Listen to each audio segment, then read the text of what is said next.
Built by horse players for horse players, AmWager is designed for speed, power, and ease of use. AmWager brings CAW-style tools to everyday horse players, including Dutching, ABC Ticket Maker, and Pro Percent, an advanced betting tool that lets you assign weighted percentages and build multiple structured wagers with a single click. Every month, AmWager turns the odds in your favor with 0% takeout on select tracks. These promos offer you up to $100 more for your winning bets and giving you value for your wagers not offered anywhere else. Rated 4.7 stars on Google with over 200 reviews, AmWager is trusted by horse players who expect more from their wagering platform. If you're looking for better tools and better value, you need AmWager. Void where prohibited. For terms and conditions, visit amwager.com. Must be 18 or older, 21 or older where applicable. Gambling problem? Please call 1-800-GAMBLER. In New York, call 1-877-ONY or text.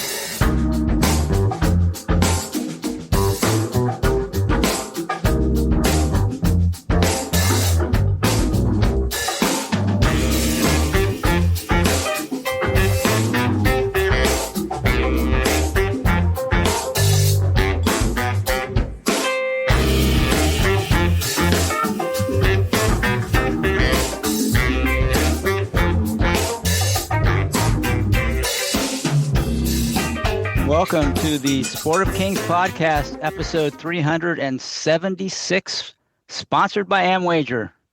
Go to amwager.com to see all their promotions, including the upcoming 0% takeout on win bets at Saratoga every Sunday in August. That's right, you can bet 0% takeout into Saratoga's win pool, in which the CAW teams are throttled down. This is the last Sunday of August, so take advantage of it while you can. As always, I welcome your feedback on Twitter/X. My handle is @Derby1592.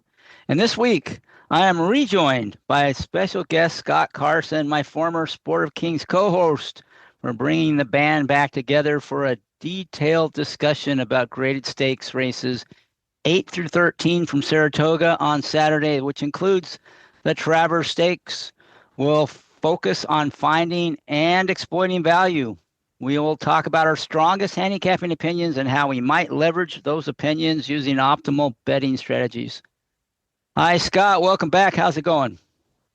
Thanks, Chris. It's great to be back, and it's going really well. I'm having a great August betting-wise. I went to Saratoga on Whitney weekend and crushed it. Probably my best betting weekend, excluding contests, that I've ever had at Saratoga.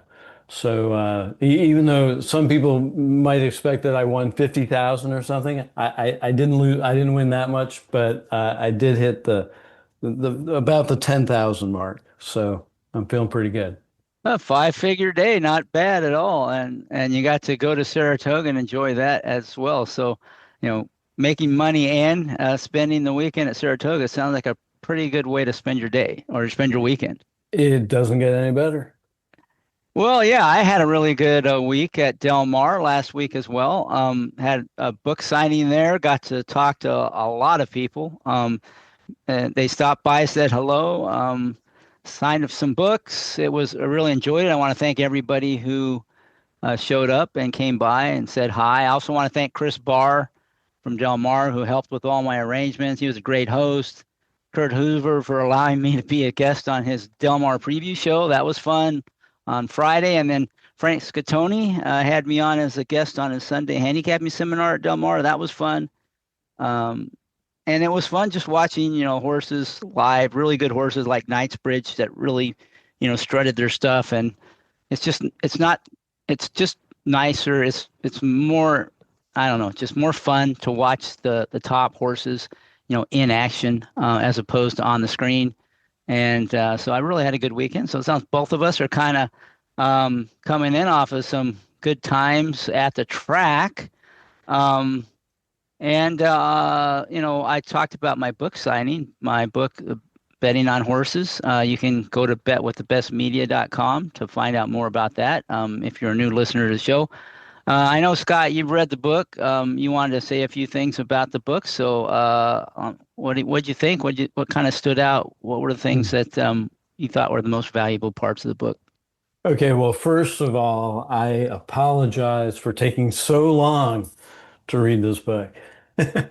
I purchased it before the NHC, and I guess you gave me a copy, or I got a copy in the mail right after the NHC. I did not get a chance to read it because I had things going on, but I read it last week, and I absolutely love it. It's as modern as up to date as you can possibly be, and includes tons of great betting strategies. And what I like about it is it's kind of a best of the Bet with the Best podcast. Basically, you've taken the gems from the podcast, you've taken all the best angles and put them in the book. And now, so I have it, I've got all kinds of markings and, I have, I do this with books and I always have, I will write down on the inside cover, I will write down, pages where I find interesting info. And I have a bunch of pages marked, probably 15 to 20. And for example, it'll say page 102, the ITP pick end strategy. 110, ITP pick fours. 117, the pyramid approach, which I think is a Tommy Massis thing. The Kelly criterion, which, I'm not a professional horse player, so I don't really worry about that. But I just, the great thing is, once I've done my handicapping and I have a horse that I like, or a couple of horses that I like, I can look in this book. I already have, I think, some pretty good betting strategies, but you forget about them. And I find that, now that I have a couple of horses that I really like on this card, I'm going to dig into this book and look at, for example, on page 112, there's an ITP strategy for optimizing your chances of having a big score on the pick four. And it's just, it's just great info you can't find it in one place. I mean, I remember ITP was on the Jason Beam podcast. And I listened to that podcast a bunch of times and I took notes and I don't know where the notes are, but now I've got your book and I have all his strategies in here. And I also have other people's strategies like Paul Matisse and Mike Maloney. And it's really great. There's other information that's really good, like formulas for creating a fair odds line, converting percentages of, if you think a horse has a 50% chance of winning, how that translates into odds, making a morning line. There's just so much here. And lastly, I like the live bankroll contest strategies, which I may or may not be in the Saratoga Monmouth Challenge this weekend. The the only reason I might not do it because I'm going to a wedding, and we've all been at weddings where we're sneaking a race on our phone during the ceremony. I don't know if I can get away with that on this particular wedding. So, but regardless, I will look at the live bankroll contest strategies because I never know if I'm going to find a gem that's going to help me out. Well, thanks. I mean, the thing you said about marking up your books, that was one of my favorite parts of the book signings is when people would bring the copies they've had and they'd show me where they had marked all kinds of stuff up, because that makes you feel really good because they thought it was worth, marking something in the book. So I really enjoyed seeing that. And it was interesting just to see the parts that they marked up. Sounds like you really valued a lot of the great stuff from ITP on betting, which is some of the best stuff from the book, for sure. especially for most players who probably can improve a lot more on the betting side than on the handicapping. I start the book out with the lament. I'm a really good handicapper, but I'm a lousy bettor. I think that's true for a lot of players, and that's why I spent a lot of time on the betting stuff in the book. And there was so much wisdom that came from some of the players. And you mentioned, some of the top ones like ITP and Mike Maloney and Paul Matisse. Those guys, they were willing to share a lot of what helped make them successful as players. So I really appreciate all those comments. And I'm glad you liked the book. It doesn't matter. It's better late than never in terms of getting to it. Hopefully you can put that to work. Some of the stuff that you read in there, you can put to work on this card, both in handicapping and betting on the card. So, well, I can tell you one thing that I probably won't be doing thanks to the book, and that is playing the pick five. I probably will not play the late pick five. Or if I do, I'm going to single 2 10+1 horses and then use a bunch in the middle and just have an action pick five for about $50 that if it comes in will change my life. Yeah, that's icing on the cake rather than trying to make that your meal. That's probably a really good approach. And for most players, I think that's really good advice. The pick five is not for the meek. One thing I will say at Saratoga, that late pick five, they supposedly keep the teams out of that pool. So if there's one pick five pool you have a fighting chance in, it's the NYRA late pick five. And in fact, all the NYRA pools, they throttle the teams to some degree, but supposedly they're not allowed at all. At least, they probably have ways to get around it. But that's probably the most player-friendly pick five pool around, is that late pick five at NYRA. But I agree, if you are going to play it, the way to do it is to try to make a score and not, bet a little and make a lot kind of thing. You use the Paul Matisse line.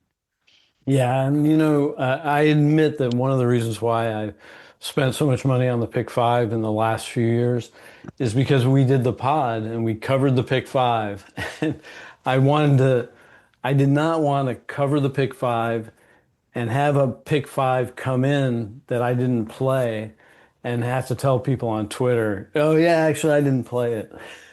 So since I'm not doing the pod now, I really don't play the pick five very often. When on Whitney Day, I hit the middle pick five, or it was one of the middle pick fives, and I didn't even play the late pick five because I liked the middle races. That's the way to do it. Yeah, I'm glad you brought that up because I will have to say that I'm guilty of kind of like promoting the pick five to players because when it first came out, what I liked about it is tracks were promoting a low takeout. And, from a takeout standpoint, those 15% pick five takeout, that's really good. But in reality, most players shouldn't be playing that.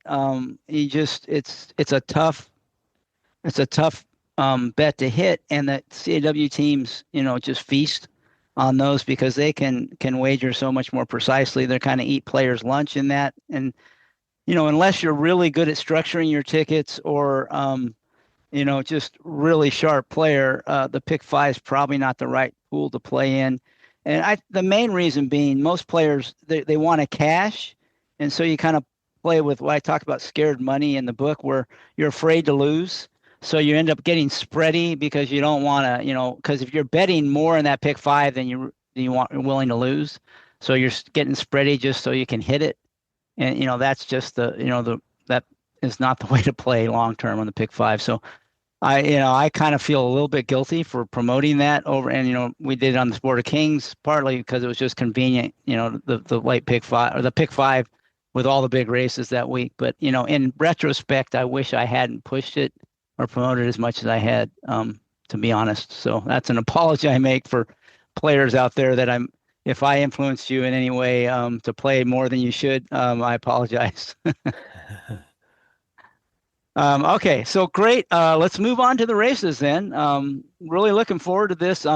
It could be a kind of chalky sequence, but it's some good racing, and the Travers is really competitive. So, but it's races 8 through 13. All but one are grade 1 races. The others are grade 2, and it kicks off with the 8th race, the Grade 1 Allen Jerkens, 7 furlongs for 3-year-olds. This is always a fun race. This year, there's a kind of a standout in Englishman who just, ran an incredible race. His last out, that was about 2.5 months ago. He hasn't run since. He's the 3-5 morning line favorite. Might get even bet lower than that. Are you going to try to beat Englishman? If so, who do you think is worth betting on against Englishman? Well, there are two favorites on this card, at least in the 6 races that we're doing, that I really want to beat, and one of them is Englishman. All right, let's hear it. And, I mean, there's no doubt that his last race was spectacular. And that's why I want to bet against him. And just kind of like Further Adu's Bluegrass was spectacular. He ran his brains out, and Englishman did that too. And it's entirely possible he's got good rest into this. It's entirely possible that he will be able to repeat it or just react a little bit and still win the race. But I think he bounces enough to let one of these others catch him. He was kind of staggering down the stretch. I know he's got a good workout coming into this. He's got good spacing, but he's 3-5, and he's going to be that low or lower. So I definitely want to look elsewhere. And the horse that I like the most is Deep Flame. He's improved every race. He won his last with a good number, but not like a spectacular number.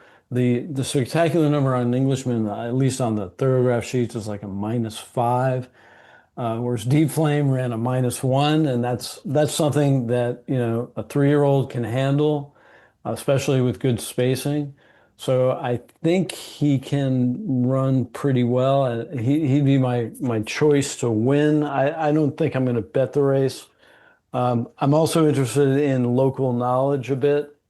I think that if I were going to bet this race, I would probably bet an exact. It was Deep Flame and local knowledge, an exacta box. He's not quite as fast, but he's improved every race. This will be his 4th race, and I think he could run another good race. So those are the 2 horses I'm interested in. How do you feel about Englishman? Yeah, I'm not as negative as you are. Just part of it is horses nowadays, the top horses, they just don't typically regress much, especially with a trainer like Cherie DeVaux, who's really reluctant to run them unless they're fully recovered and ready to go, because they just give them so much time between races. Back, when I first started playing, these kind of horses would run back 2 weeks later, and then again 2 weeks after that. Even the top horses would be running every 2-3 weeks. More than a month was like a really bad sign if they didn't run in the last month. And then, they'd run these huge efforts, and they certainly would have a tough time stringing together, those kind of races every 2 or 3 weeks. So you'd get the regression, but you just don't get it much at this level anymore. And she's given him 2.5 months. He's been working like a monster since. It looks like a big jump up on the sheets, but the horse, the one race where it got beat was going a mile, and the other sprints it won, laughingly easily. I think it could have gone faster in those races. I just think this is a really, really fast horse, so I'm not going to try to beat it. Probably I wouldn't bet this race, but the only way I'd play it is if I was playing some pick and it involved this race, and I would just single the 4 Englishmen. So, but I get it. I understand exactly what you're saying. And those 2 horses are pretty nice horses, Deep Flame and Local Knowledge. Nothing wrong with them, but I just have a feeling they're not going to be able to beat Englishmen in here. Well, I don't really have anything else to add, but yeah, that's sort of the way you got to play it. You got to either try to beat him or just single him. But you don't want to kind of do both. You don't want to like play 3 horses in this race in the picks or something, or box Englishman with those other 2. The other 2 or anything silly like that. You got to kind of make a choice which way you're going to go. You're choosing to try to beat him. I'm choosing not to just single him. That's probably the way to do it, one or the other. Yeah, and I think that Deep Flame at 3 to 1, you're not really getting paid if you're betting this horse to beat Englishman. 3 to 1 is not a lot of, it's not a great payoff, but I might play a double into the next race because I've got an interesting horse there. And that's where I can make some real coin with a small investment. You put 20 bucks on Deep Flame to win, you win 60 bucks at 3 to 1. But you put 20 bucks into the double and that can be a lot more rewarding if you've got to play in the next race, which I think I do. Yeah, I like what you're thinking. So what would be a bettable win price for Deep Flame? Let's say they bet Englishman like crazy. At what price would you get interested in betting Deep Flame to win? Hmm. Probably 6 to 1. I Yeah, if you mean, got, yeah, I could play him at 6 to 1 for sure. There's some value there, I think. yeah, I mean, Um, I don't think you're going to get 6 to 1, no, especially off that 103 buyer, right? but And that shows you why you don't want to be betting him to win, right? Because you think you need significantly more than that 3 to 1 to make it worthwhile, and you're not going to get it. So, like you said, if you want to play him, you probably need to look at another pool. yeah, yeah. And, I mean, I would not be shocked to see Englishmen open up at 1 to 9 and Deflame to be a 10 to 1. But chances are, if you look at the DRF Projected projected odds. odds, it'll Yeah. probably say 3 to 1 or 4 to 1. So, I wouldn't get excited, but I might get interested if it's 5 minutes to post and he's still 6 or 7 to 1. And I do think Englishman will be the single on, just all the picks. So it doesn't mean you lose anything by singling. As long as you just single him, cold single, you don't lose any equity. But you're not gaining much of anything. And if you can beat him, you're probably getting even, more than you would by beating him in the win pool. So like you said, looking at the doubles or some other pick is probably the way to play it if you think you can beat him. So let's look at that next race. Sounds like you've got something, another race that looks kind of chalky on paper anyway. And at first glance, the grade one personal ensign, 1.125 miles, for fillies and mares 3 year olds and up. You've got a rematch of the two fully subscribed and the four Scottish Lassie.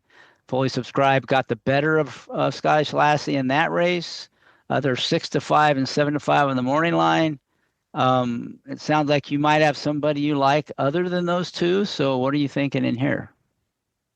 Yeah, the first thing I want to say is that Personal Ensign was my favorite horse of all time. She, continues to be. I first went to the races in 85, 86, and she ran starting in 86 and she ran through 1988. She was, I think, 14 for 14. She won the Breeders' Cup distaff over Winning Colors. But one of the most fun things, one of the more fun things she did was beat Gulch and King Swan in the Whitney at Saratoga. And I still remember I watched the race on TV because we were sitting in the back. And it was just a great experience watching her beat those two really good horses. I think she was favored, but only slightly. And it was, I will die always remembering the great races of Personal Ensign.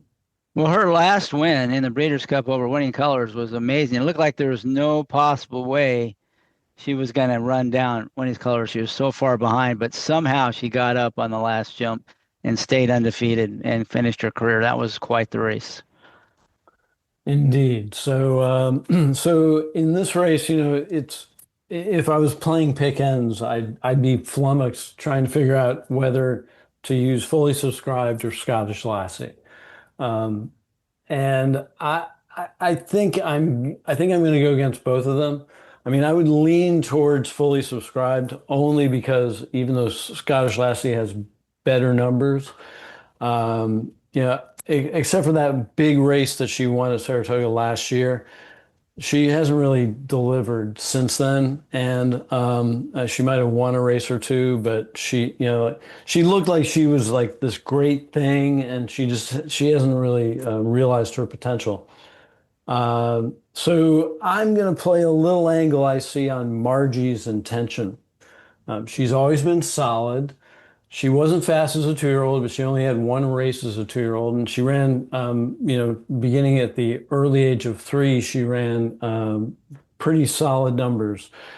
And as a 3-year-old, she ran her best number in her last race, which was the Beldame at Aqueduct, which is at the distance. She came back as a 4-year-old and ran second in her 4-year-old debut, which is fine. And then she won as a heavy favorite at Laurel. Her sheet numbers show a little circle back into her, projecting that she could run her best race ever. And I like that. I like the feel of the line. And I think given that she's a year older than when she ran her best race as a 3-year-old, she figures to improve. And the pattern's right, and she's got great spacing. I think that given that she's 12-1, but with that year of improvement, I think that she could win this. And I will try to make money with her by singling her in pick ends if I choose to go that route. But I will at least have a double going from Deep Flame into Margie's Intention as a potentially big payoff action bet. Yeah, that's probably 50-1 at least, that double. So even though you got that small field, yeah, that's where you could certainly turn two chalky looking races into a nice score if Margie's Intention can get the job done. So it sounds like you probably leaning of the favorites you preferred fully subscribed over Scottish Lassie. It sounded like you were kind of negative on Scottish Lassie, but you're going to try to beat them both with the one Margie's Intention. Yep. Yeah, I am. Just trying to pick which one of those horses is going to win. Fully subscribed or Scottish Lassie. I've played that game before, and I always end up losing money. Yeah, you probably. This is a race where probably most people will go too deep. They'll play them both. So if you do pick one of them, and even if you think they're both equal, just pick one. You're going to get some equity if you get through the leg. Because I do think this is one where the beginning, these two races we talked about, a lot of people are going to play, Englishman, single, fully subscribed Scottish Lassie. They'll play them both. And that'll be how a lot of the tickets will have that, structure. So if you can break that somewhere, you're trying to break it in both. Or if you just, even in this leg, narrow it down to one of the two, I think you get a little bit of equity. For me, it would be fully subscribed over Scottish Lassie, just because that was when I was at Saratoga for that race. And Scottish Lassie pretty much look like she had it won and couldn't hold off fully subscribed. So I'm not sure why I don't think she can get any better trip. And she does seem like a horse that, when she wins, she wins by a mile. But when she's in a race, she doesn't win, I would lean towards fully subscribed. I was trying to beat those two too. The first place I looked was Speed Shopper because Will Walden and making a surface switch. A horse that, there's some unknowns. So, she, you just don't know how she'll run on the dirt, but it was just a bit too much of a stretch for me. And then Narazuri, in the workouts, she easily outworked Silent Tactic. But I decided, just looking at her form, I just don't see the race that beats the two favorites, and but that made me a little more negative on Silent Tactic rather than positive on Narazuri. Yeah, I was considering Silent Tactic as a possible underuse in the Super in the Travers, but given that bit of information, I'm likely to exclude her. Yeah, I didn't have a lot of other workouts to compare to. Like, is he just a bad workout horse? He's kind of an ugly mover, and he was trying, and Narazuri was just sitting chilly, and he couldn't get to her, and he fell back in the gallop out. It was kind of a bad workout for him as well, or maybe a good one for Nerazzurri. But I look at her form and I can't pick her off her form. But maybe she's the one of the bunch that I maybe can break up. Maybe Scott, like you said, Scott, and we're both a little bit more negative on Scottish Lassie. Maybe she throws a clunker and Nerazzurri could get up for second. I could see that, but she's only 6-1 on the morning line. So, and this was a kind of race I couldn't. These first two races, and that we've talked about, there's just no bet in there for me unless I'm playing a pick. And then for me, it would probably just be single Englishman, single fully subscribed. That's probably how I'd play it. Not getting a lot of value out of that, but I'm not really giving up any equity either. All right, ready to go to the next one, the 10th? Sure.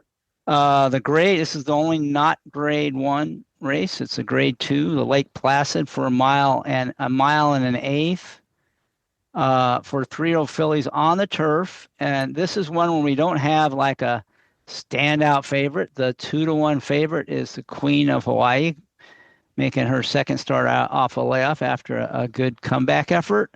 Are you going to try to beat Queen of Hawaii? Are you going to lean on her? What do you think? This race definitely a little more interesting than the first two. Well, it's interesting. One of the things I do when I'm handicapping, I try to make sure I don't know the morning line before I go through the sheets. And the reason for that is I don't want to be biased. I don't want to be, if I knew that Queen of Hawaii was 2-1 morning line, I'd start like trying to beat her right away. Right. And the fact is that at least with this field, the horses are incredibly evenly matched. So what I wrote before I saw any morning line was play the odds, right? And one of the races on Whitney weekend that I hit, and it was the Friday, it was a Brad Cox horse that was, I think something Bell, Kentucky Bell. Was that like a first time starter? No, Okay. It was a stakes race. Okay. And there were like Kentucky. Okay, Kentucky Bell. Okay, yeah, I know the race. Yeah. Yeah, and there were like 6 or 7 horses on the turf, and they all had the same numbers. And I was like, well, Kentucky Bell, trained by Brad Cox, ridden by Irad Ortiz. And somebody texted me and was like, why is she 9-1? And I said, well, because the favorite, who I forget who it was taking a bunch of money. So, I played the odds, and she won at 10-1, and it was a good cash. So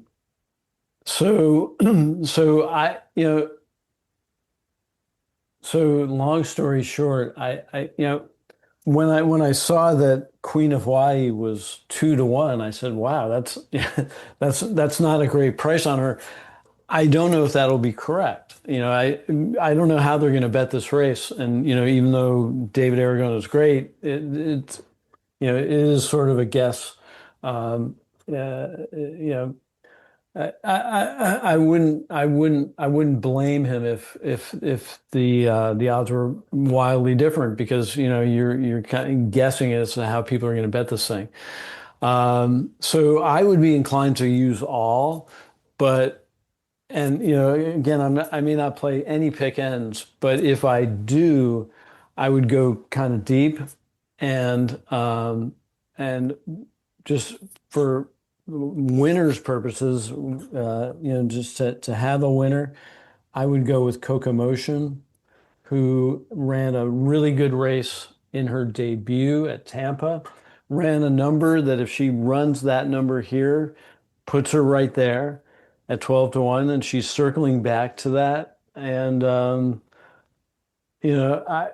do I feel confident that she's going to run that number? No. So I'm not going to have a win bet on this race, no matter what.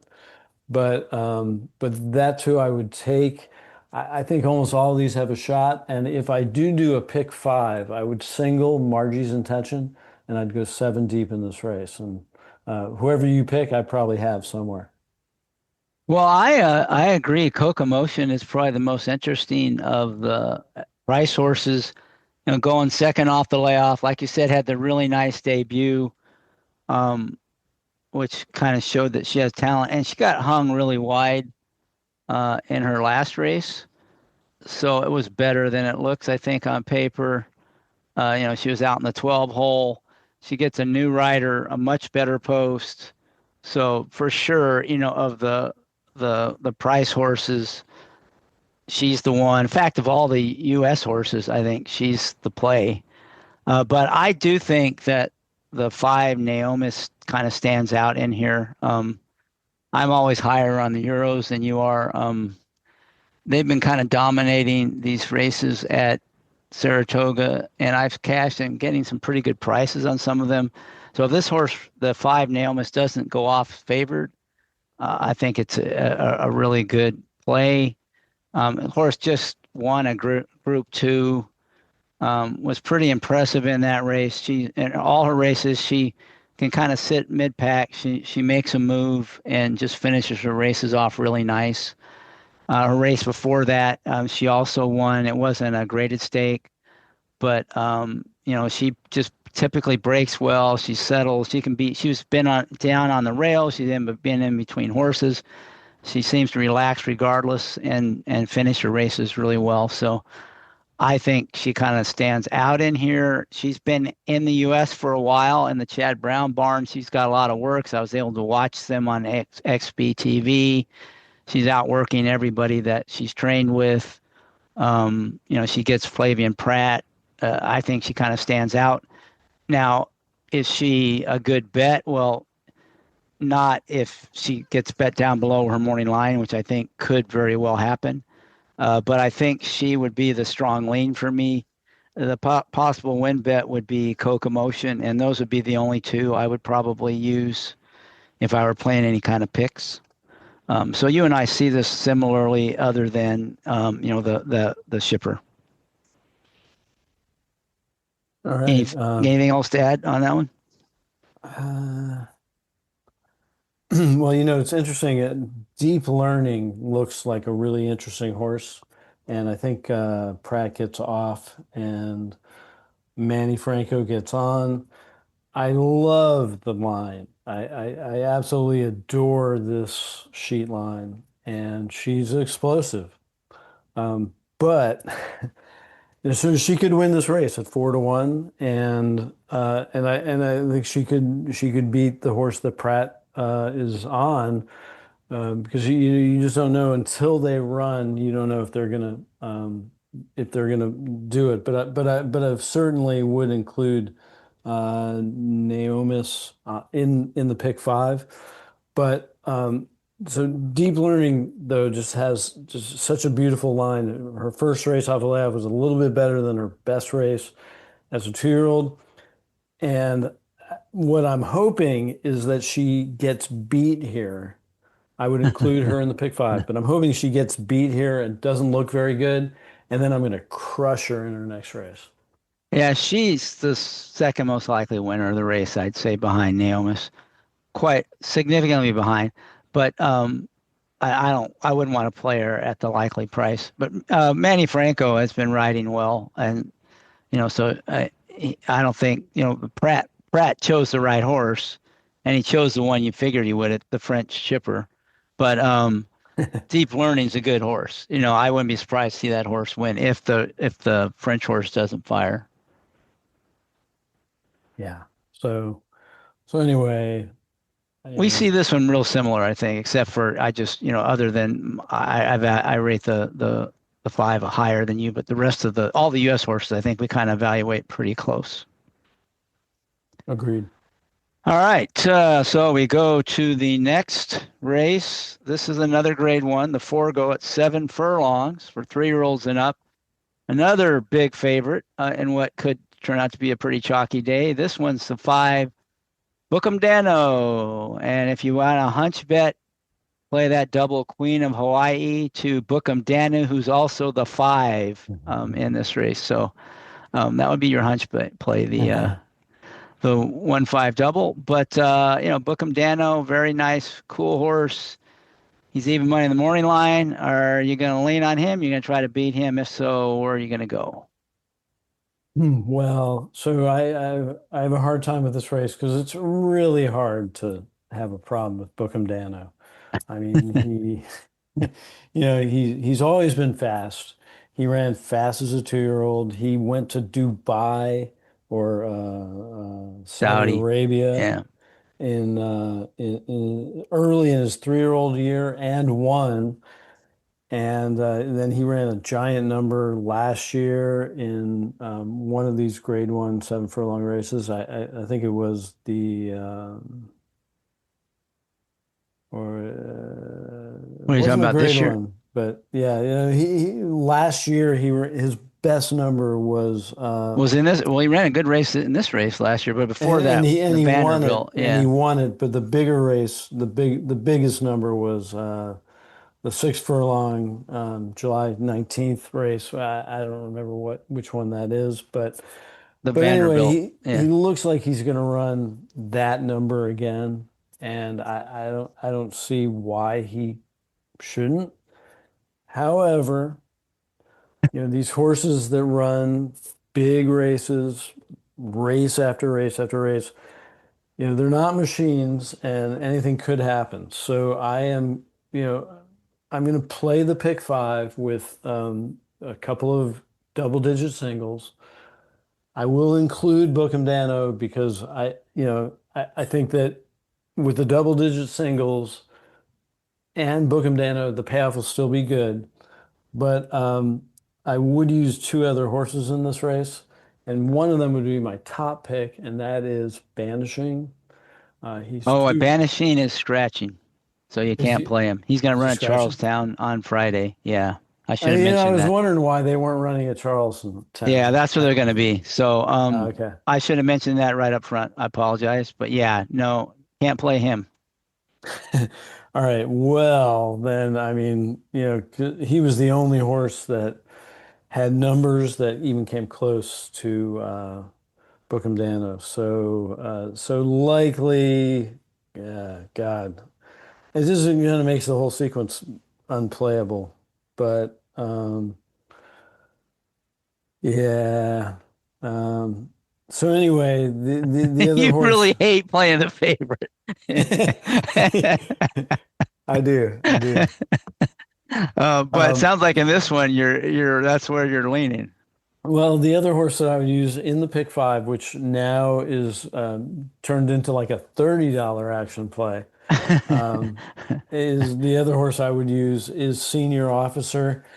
He's he's he's he's a solid horse. He's 4 for 6 with 2 seconds. He ran two good numbers earlier this year, and then his last he had trouble. He brushed the gate. He was a little crowded. At times he was stuck in between horses and he couldn't get through. He was very intimidated, or potentially intimidated, but didn't let that bother him. And he finally did get through, and he won pretty well.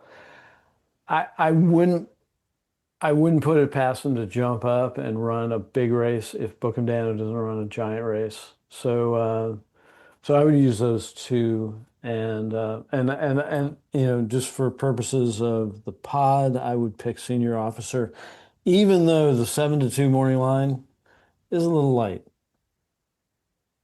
Yeah, for me, Senior Officer, his last race, if you mentioned it in the stretch, he kind of like really got shut off and had to re-rally and weave through traffic. It was pretty impressive, but it was one of these so obvious trouble lines that I think he'll get over bet off that. It's one of those ones where like, nowadays those kind of horses tend to get actually over bet, where 20 or 30 years ago, you might have actually got some value out of that if you took note of that. So I absolutely think he's a good horse, and I wouldn't be shocked to see him run well, but I have a feeling he'll be a strong second choice in here, and not any real value. And I agree with you about what you said about Bookham Dano, but it's funny because this is the one where I'm going to try to beat the favorite. All So right. it's Well, good. It's good, good. You know, good. we're Because kind of maybe, like yeah. yeah, Uh, maybe I can add a horse it, to my action pick five. yeah, now to replace banishing because I mean it's good. You know, I was kind of not willing to take a shot against a couple of them. You were in this one. I thought when I look at this race, there's just no speed at all, zero pace, and uh, for me, you've got Tip Top Thomas, who I think has really looked strong because he's going to get an easy lead. And he's got a really strong golden pattern. I mean, he's going second off the layoff. His comeback effort was good. He got run down by senior officer, but he probably needed that race, and that was a tightener for him. Now, second off the layoff, here's where you expect to see a really big effort, and he should get everything in his favor from a pace standpoint. I could see him jumping up quite a bit in terms of figures wise in here, and getting the fact that he's going to get a perfect trip. And I think it will be, the third choice in the betting. And I really think he has a big shot to upset the favorite. So this is the place where I think I can get some separation in the picks with Tip Top Thomas, and I might even try to play an exacta with the two him who uh, has really become a better horse since they gelded him a few races back. He seems to be much improved. He gets a good post. He should be tracking on the inside. And his best effort definitely could give him a chance, I think, to run second. I don't know if he can run down Tip Top Thomas if that one gets, the easy lead and improves like I think it will. But those two are the ones I'm kind of interested in here, where I'm going to try to probably beat Bookham Dano in the picks. I like it. I like the way you're thinking. Tip Top Thomas, I can see it. He ran fast as a 2-year-old. He ran fast as a 3-year-old. And second off the layoff as a 4-year-old, kapow, right? So I like him. Him, I was a little negative on him because he ran a -2 races ago. But you have a good point. This is a subtlety that I did not notice that he was gelded before his 4 races ago.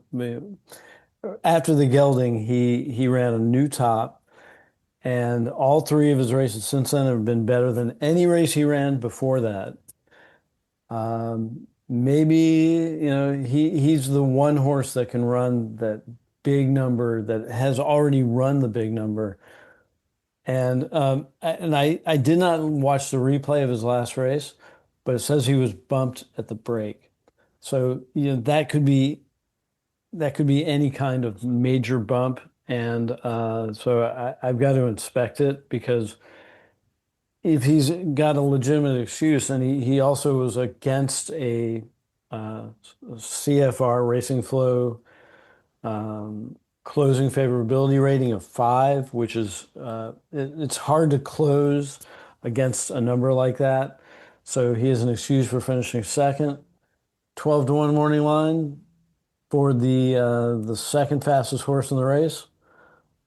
Probably worth using. Yeah, I think so. So this is one where I'm going to try to beat the favorite. May not. I mean, I've tried to beat Bookham Dano before and got burned, and he certainly loves Saratoga. So I won't. If anybody likes him and wants to single him in here, I wouldn't talk you out of that. But that's, to me, if you like him, that's what you got to do. You gotta go with him and just him. All right. Anything else before we go on to the penultimate race in the sequence? Yeah, Bookham Dano 5 for 6 at Saratoga, which is Yeah. pretty spectacular. No, I don't have anything else to add. All right, so now we go on to the Grade 1 Ballerina, another 7 furlong race. Speed figure makers will love this card. The weather's supposed to be good, so no rain, supposedly. You got 3 grade 1 7 furlong races. You figure they ought to be able to get a good track variant for this race. This one's for fillies and mares, 3-year-olds and up. Another one with a strong favorite, Ways and Means, another horse that likes Saratoga, a lot like sort of the analog to Bookham Danu for the fillies and mares with the 7 Ways and Means. Not as short at 9-5, but a lot more competition in here with 12 horses, many of which are pretty accomplished. So are you a Ways and Means player in here, or are you going to try to beat her? Well, that's interesting. I watched the replay of Ways and Means earlier in the week before I got the numbers, and I really liked the way she won that last race, and I liked the way she galloped out. So she looked really good, and I was thinking, I may just have to, single her. But then I looked at this field, and a few things I realized. One is, Ways and Means disappointed so many times, and one of the reasons is because she tends to get into trouble. And I noticed that she has never won a race with a field larger than 8. And this is 12 horses. And I think if there's any, chance of her getting into trouble, it's today, right? With a 12-horse field, she's going to get into trouble. And even if she doesn't get into trouble, she still might not win.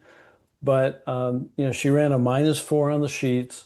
She did that last year, and then she was off for a year, and she ran 2 races, and she just repeated the -4. It took her a year to recover from that first one. And even though she looked good, and I liked the gallop out of her last race, it's pretty hard to repeat a number like that. And given the price and her inclination to get into trouble in bigger fields, I'm all about beating her. The the only problem is, who do you beat her with? And that is the challenge. So I would probably go 4 or 5 deep in the pick 5 to try to beat her. And I guess I haven't I haven't decided who to play, but I think that I'm leaning towards Kilwin. And Kilwin is, I'm interested in her because she's 3 for 3 on the dirt. She won the test last year after she stumbled so horribly that if I had bet that race and I'd put a lot of money on her, I'd be ready to kill myself, because that stumble was so bad, and she still won.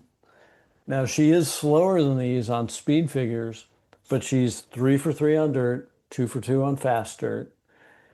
She should be at least 8-1. She's got a great workout coming into this. She won the test last year. Then her next race was an off race on the turf. And then she came back and she won in her first race off the layoff. So she has the golden pattern.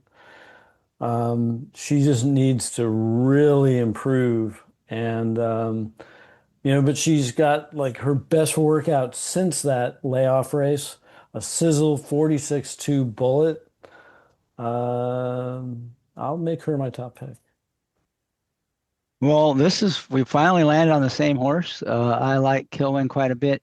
The pace should be hot, assuming that Our Disaster and Maida both go. There's other horses that want to be forward too, but those two are kind of need the lead types. You would think you'd get a really hot pace, which again should help Kilwin, who always finishes well and certainly has been really good on the dirt. And, this was the target. That last race was a prep. It was a perfect prep. After having won this race last year, they're coming back to try, not this race, but winning a grade 1 at 7 furlongs at Saratoga last year. That was the 3-year-old version. Now trying to win the 4-year-old version, same distance, same track. That's been the plan all along. And not only that, the stablemate, Echo Sound, inside, pretty much the same kind of horse, but it's a horse that wants to be forward. It's got the same, second off a layoff, coming in off a really nice prep. That horse is dangerous as well. And I would think from the rail, they will send her to help. That's probably the best chance for that horse to win anyway. And that, again, should help Kilwin set things up for Kilwin late.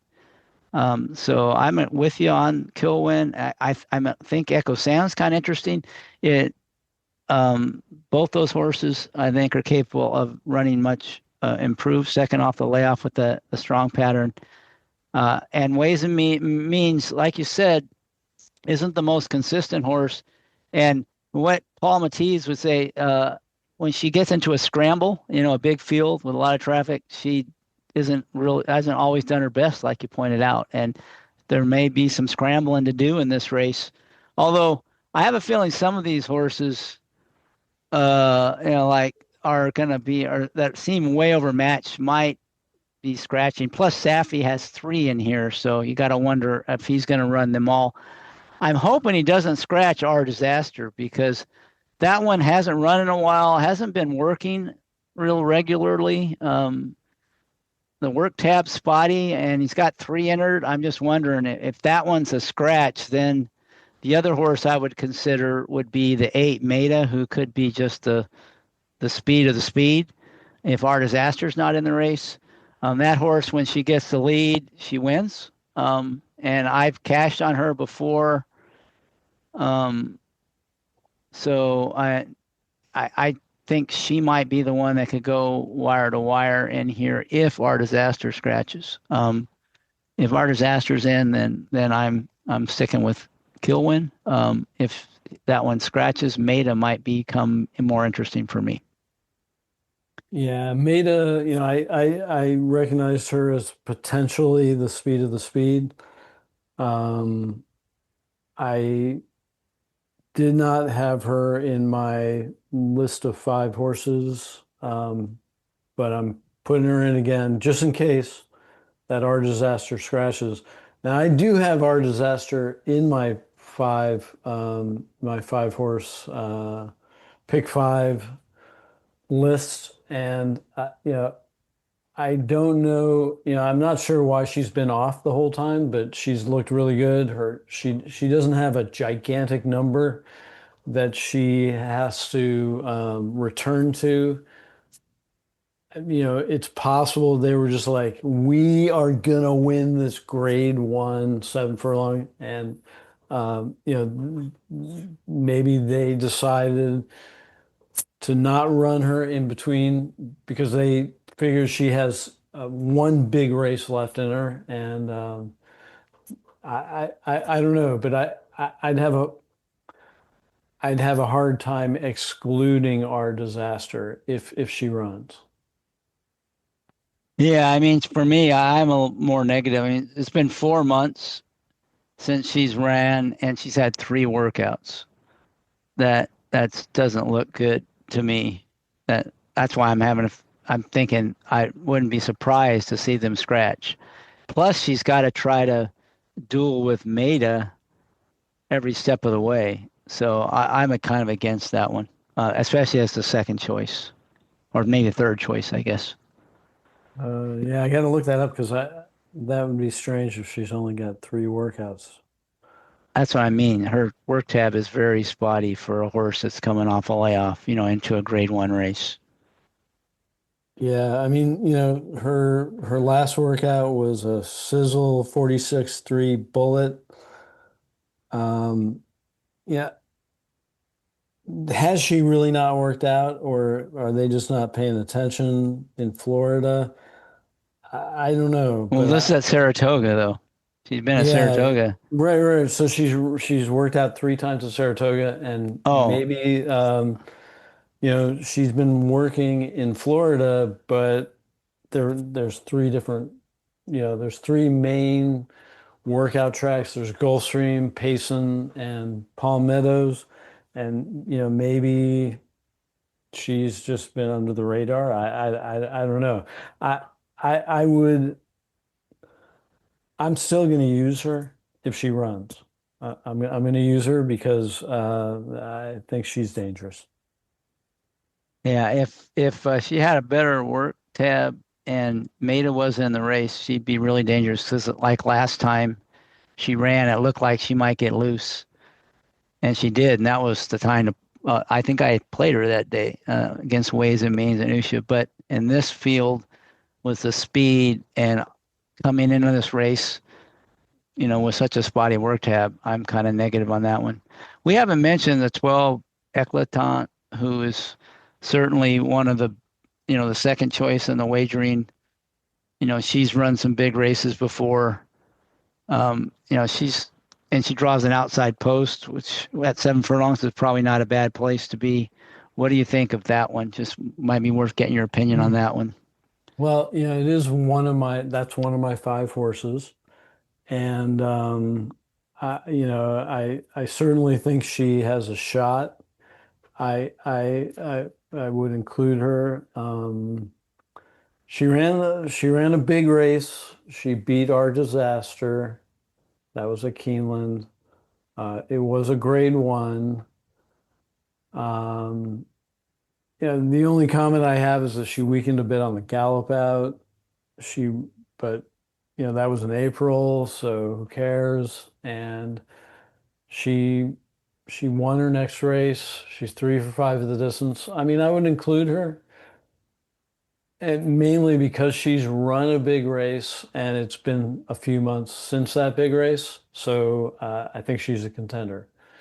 The post isn't doing her any great favors. So she could run a big number and still not get up, but I would include her. Yeah, I think she's one of the more likely winners, but just there's no value there. But she's certainly a nice filly.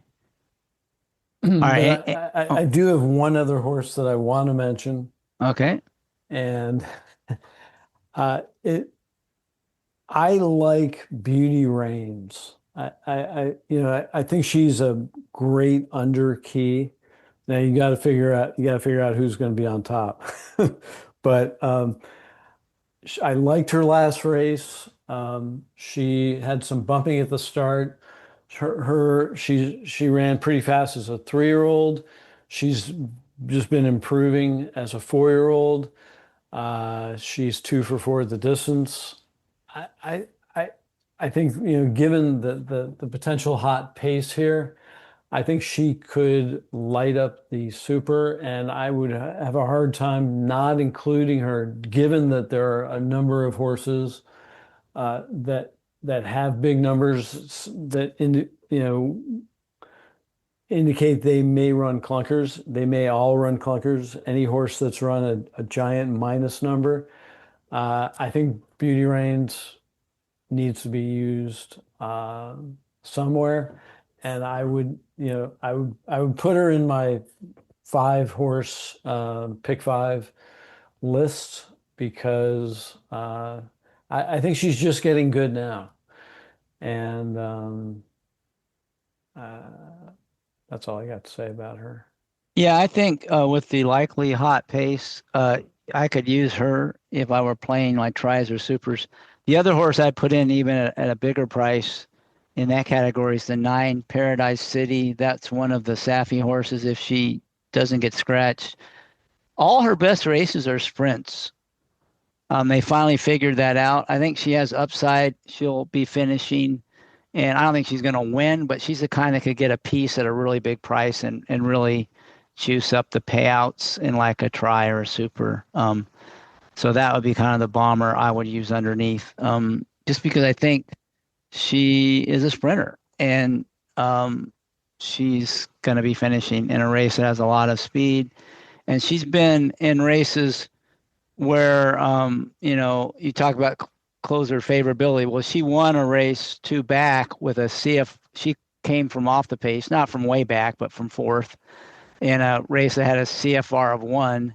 And then her last race, she had a similar kind of trip and won again easily in a CFR, or closer favorability rating on race flow of 7. So those are really speed favoring races. She's been able to finish and win those.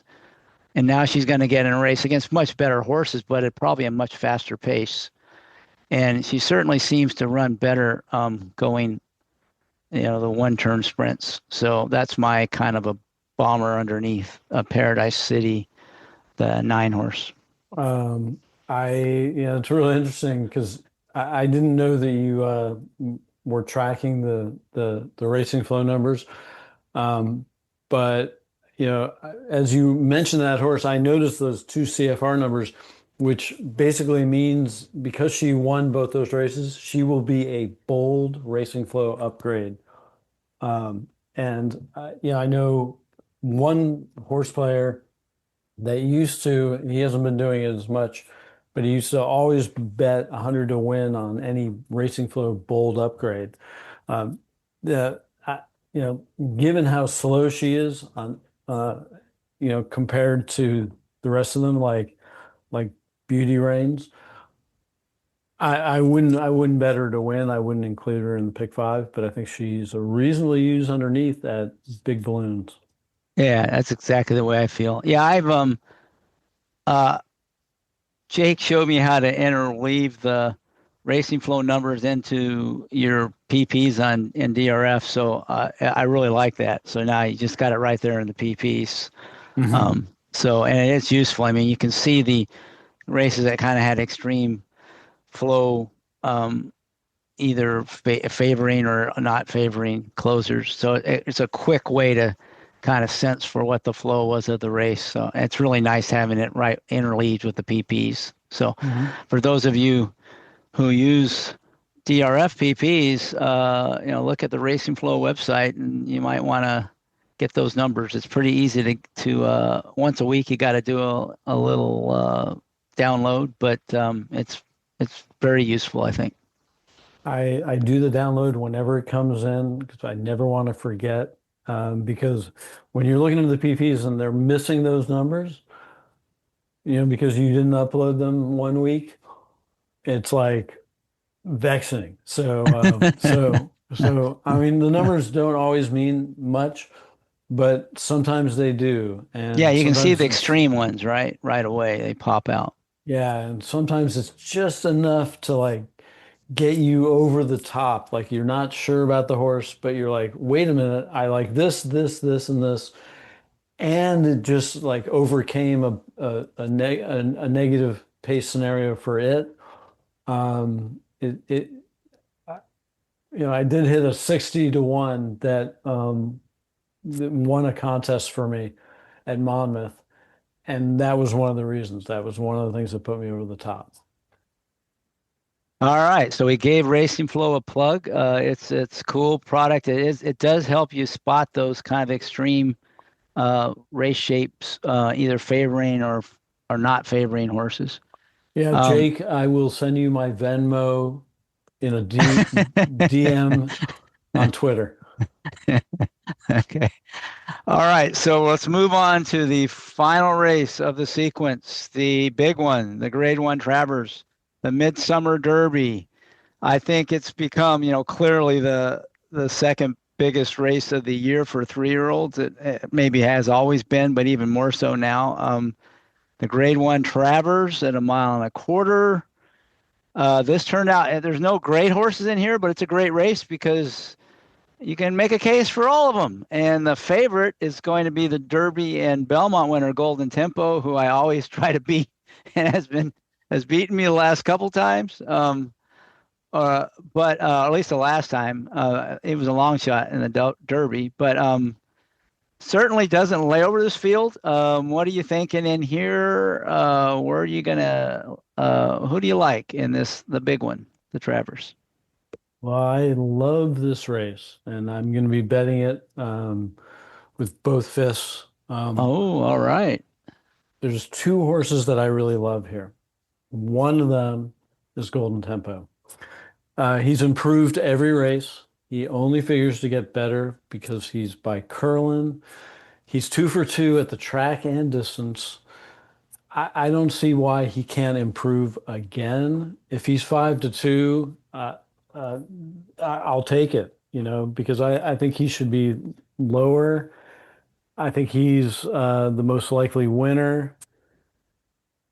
He doesn't tower over these though, so I wouldn't do anything like put 500 to win on him, which I did in Sovereignty's last race because I was like, now's the time, and he was only 2 to 1, but that's how I made $1,000 by betting 500 to win. So I wouldn't do that with Golden Tempo here. I will look to my long shot play, which I'm counting on Golden Tempo to get in the exacta. And the other horse that's going to be in the exacta for me is Emerging Market. He's the last horse to have beaten Golden Tempo. I think he could do it again. Since beating Tempo, he was near a hot pace in the Derby. So I'm just going to toss that race. It was only his third race ever. In the Belmont, he went to his knees at the start. Now, I didn't bet him. I didn't notice that, but when I handicapped this race, I saw that he stumbled. I watched the replay. He went to his knees at the start, and he still, he didn't run a horrible number. It wasn't like a complete, van him off kind of race. In his last race, he was solidly bumped at the start, and that did not make the chart. If you look at the head on, you will see that right after the start, he gets hit by the horse on his inside, and it was a good shoulder check. And the kind of bumping that I think that really affects a horse.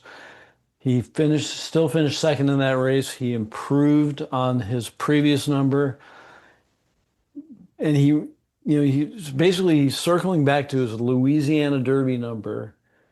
And I think he can improve on the Louisiana Derby number. I don't know if he's going to be Golden Tempo, but I'm going to have a fat, and I'm talking $50 exacta box, Golden Tempo, Emerging Market, and I will single Emerging Market in the pick five, because if you have Bookham Dano and Golden Tempo in the pick five, you're not going to get anything. So if I'm alive going into Emerging Market, then I'm just going to make that exacta even bigger. I like that. Yeah, that was the weekend I was at Saratoga and I watched that race. I bet against Virgin Market and cashed. But he didn't have a good trip. He was also hung wide, and he was against the flow. That was a closer favorability rating of 4. So, and that was against older horses. They weren't grade 1 older horses, his allowance, but those older allowance horses at Saratoga are pretty good. So, yeah, I could see giving him excuses for those 3 races. Oh, Golden Tempo, you said you wouldn't bet. What price would you need to bet to win on Golden Tempo? Because it sounds like you like him a lot. Is there a price you would, what price would make it a win bet?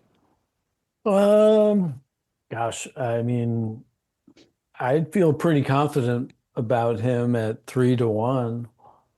So I might, that would be real borderline.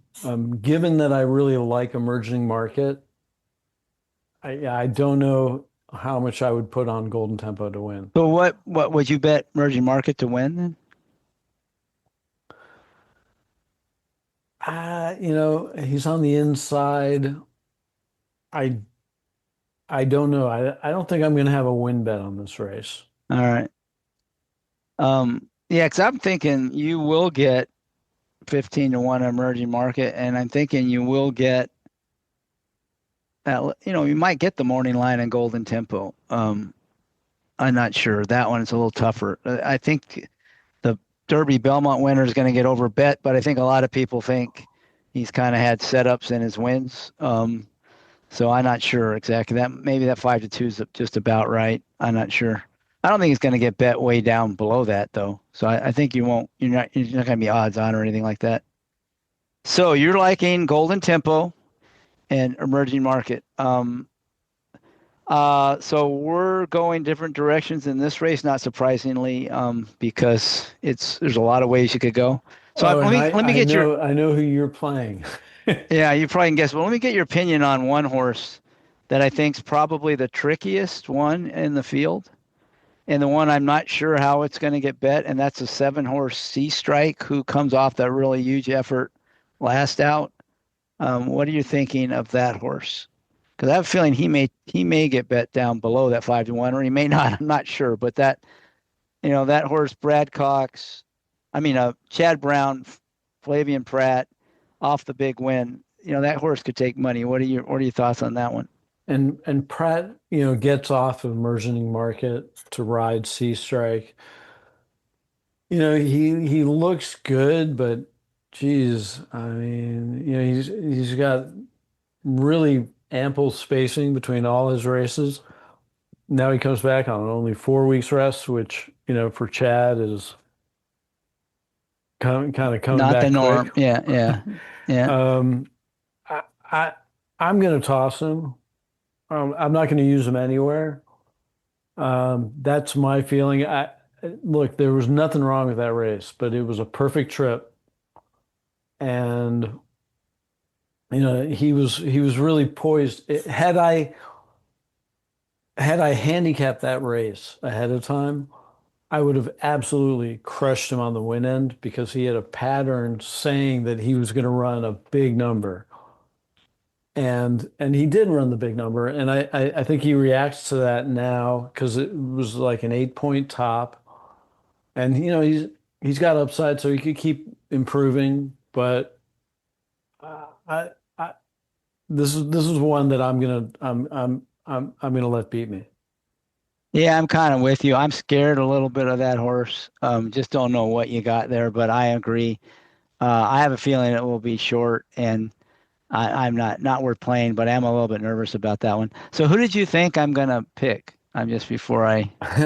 All right. Well, before I give you his name, I will also be playing backup triples with this horse on top, and that is Napoleon Solo. I figured you'd get that one right. Yeah, I just think he controls this race. I think I'm about the only person who thinks he's a really good horse.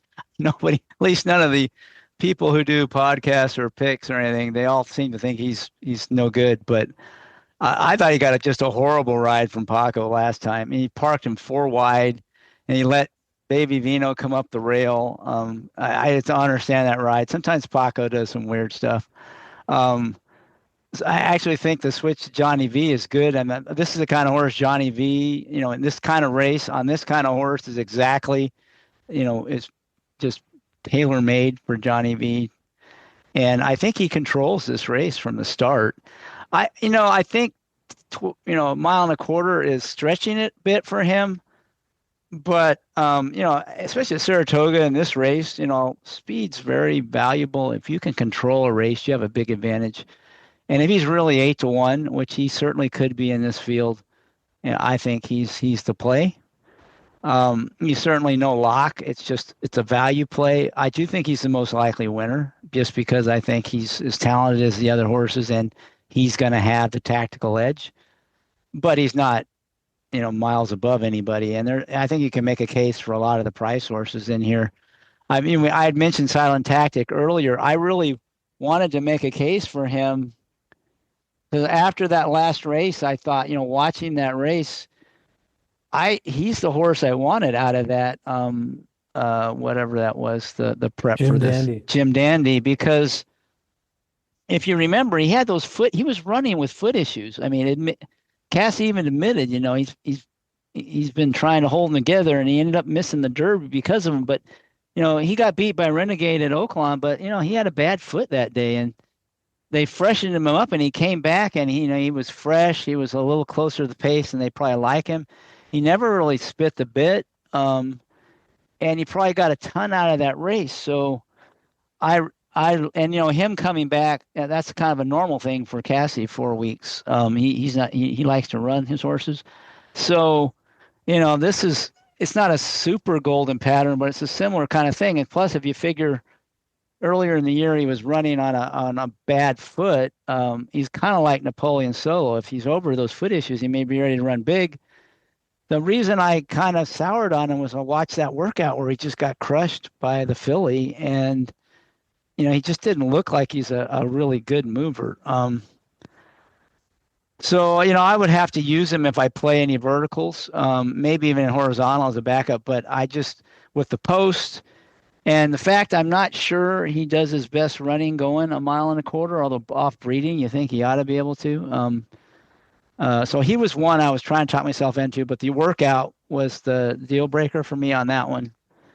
And then the other horse I'm kind of interested in is the upside horse. That's the 2-horse leading change, who has looked good in his first 2 starts. I think he could get like that stalking of Tepid Pace, stalking Napoleon Solo. So he should be the one closest to him. I'm hoping they don't try to send him. They haven't done that before, and I don't think they want to go trying to get a mile and a quarter with a lightly raced horse. They're going to want to lock horns with Napoleon Solo right from the start. So I think those two could go 1-2 around the track, maybe. And just maybe he's good enough. It's kind of a stretch for him, but I would be I'd probably play an exacta with him underneath Napoleon Solo. That's kind of a long shot. And then the other one, sort of similar to Silent Tactic, is the Puma, who is another one who comes out of that race, probably needed it. Comes out of a prep race for this at the one at Monmouth. He probably needed that. He missed the Derby as well. Now he goes second off the layoff. He could really improve second off the layoff. I've always thought he was a little overrated. He tends to get overbet, but I wouldn't be surprised to see him, in there. And, to me, horses like Silent Tactic and the Puma aren't that far behind horses like, Renegade and Golden Tempo, who are going to be a lot shorter. But like you guessed, I'm going to go with Napoleon Solo. If I can get that 8-1, he's the play, I think. Yeah, just a couple of comments on your horses. Leading change, in Thoroughgraph, they have the siblings and their best numbers. And one of the horses ran its best number routing, but all the other ones ran their best number sprinting. So I think that it might be, I think the mile and a quarter may be beyond this horse's capabilities, but I don't know. They paid 800,000 for him, so maybe not. Well, and also only his third start too, right? Against really good horses. Yeah. But I wouldn't use him myself. I do have the Puma as an underuse, and when I see a number that's like a 2.5 in March, and then they come back a few months later and run a 4, so it's a 1.5 off its top. To me, that's perfect to run its top, and I think that. So I would not be surprised at all to see the Puma in there, and so I will use him underneath. Renegade, I will use underneath, but I would not use him on top. I think the mile and a quarter is beyond his capabilities. And, Silent Tactic, I do have as a use. I wrote possible use under as a long shot. Not sure about him. It's only Thursday as we record this. So, there could be scratches. And so, I have a lot of time to figure out what I'm going to do. But the biggest challenge for me is going to be like how I'm going to see this race when the wedding ceremony is exactly an hour earlier. Maybe, it'll be total reception time and nobody will be paying attention and I can watch this thing on my phone. We'll see. Well, you won't be the first person sneaking a peek at a horse race during a wedding. I can guarantee you that. All right. So looking back across these 6 races, what bets are you most eager about making? Well, I'm going to do a pick 5. It's going to cost me $52 roughly, where I single Margie's Intention. and I single emerging market. And if I'm alive going into that emerging market, I will have a backup with Golden Tempo for Sanity Insurance. I'm interested in doing the double deep flame into Margie's Intention for $20. I think there's some upside there. And and as I mentioned, I'm going to crush the exacta. It's a minimum $50 exacta box, emerging market with Golden Tempo. I will have a try key with Napoleon Solo over those two for like $10. So that's a $20 total bet, just in case he wins, which, I absolutely think he can. I respect your opinion. I respect the line. To me, it's those three horses, right? Emerging Market, Napoleon Solo, Golden Tempo are the ones that can win. Yeah, it sounds like you really like that from a betting standpoint too. I mean, with your emerging market is definitely juices things up in that race. Yeah. So I think that's kind of it. I have some interesting angles in some of the earlier races. Well, if you got a spot play you want to share, go ahead. Well, I haven't fleshed it out, but I will mention that when Bill Mott has a first timer that's working well, and I'm talking about like a sub 49 gate work or a sub 101 gate work, they're live. And he's got one in the first called Rufkin. It's 10-1 with Jose Lezcano. And there's another horse without good workouts being ridden by Junior Alvarado. I think there's a really good chance that Rufkin can win that race. Now, I'm not sure about that race because there's a lot of good workouts, and so I probably am not going to bet that particular race, but I think that Bill Mott wins with a first timer 2-year-old. It might be that race, but if it's not that race, then I'm really gonna put a nice bet on Wharfie in the 6th race. There's another horse that Lezcano is running, and Lezcano used to ride a lot of good horses for Bill Mott. He won the Breeders' Cup Mile with Tourist. He's won plenty of it. I think he was the rider of that sprinter that won the Breeders' Cup Sprint. I forget its name. It wasn't that long ago, but I'm beginning to lose my faculties, so I don't remember who it was, but I think it started with an E. So I would just say that if I decide I really like the horse, I'll put it on Twitter, but I would say keep an eye on Rufkin in the 1st and Wharfie in the 6th. If Rufkin doesn't win the 1st, then I think that Wharfie's a stronger play in the 6th because I think Mott's going to win with one first-time starter. All right, those are two races that I didn't even try to tackle after first glance, so that's good. You got me. I got a little action play on those races early. All right, well, that should. Anything else before we wrap it up? I think that's about it. Okay. Well, it looks like a great card. Let's support it. Let's support Saratoga and Dyra for throttling CAWs. Let's make this a record handle day. Certainly has some good racing. That'll pretty much wrap things up for the show. Thanks again, Scott, for rejoining me today. It was great to have you back on the Sport of Kings. I'm glad to see that you're still cashing, and hopefully we can cash a few tickets tomorrow. And again, I thank all the listeners out there for continuing to support the program. That'll conclude show number 376 of the Sport of Kings podcast. Good luck this weekend, and please enjoy the Brooklyn Boogaloo Blowout. Cheers. Yeah.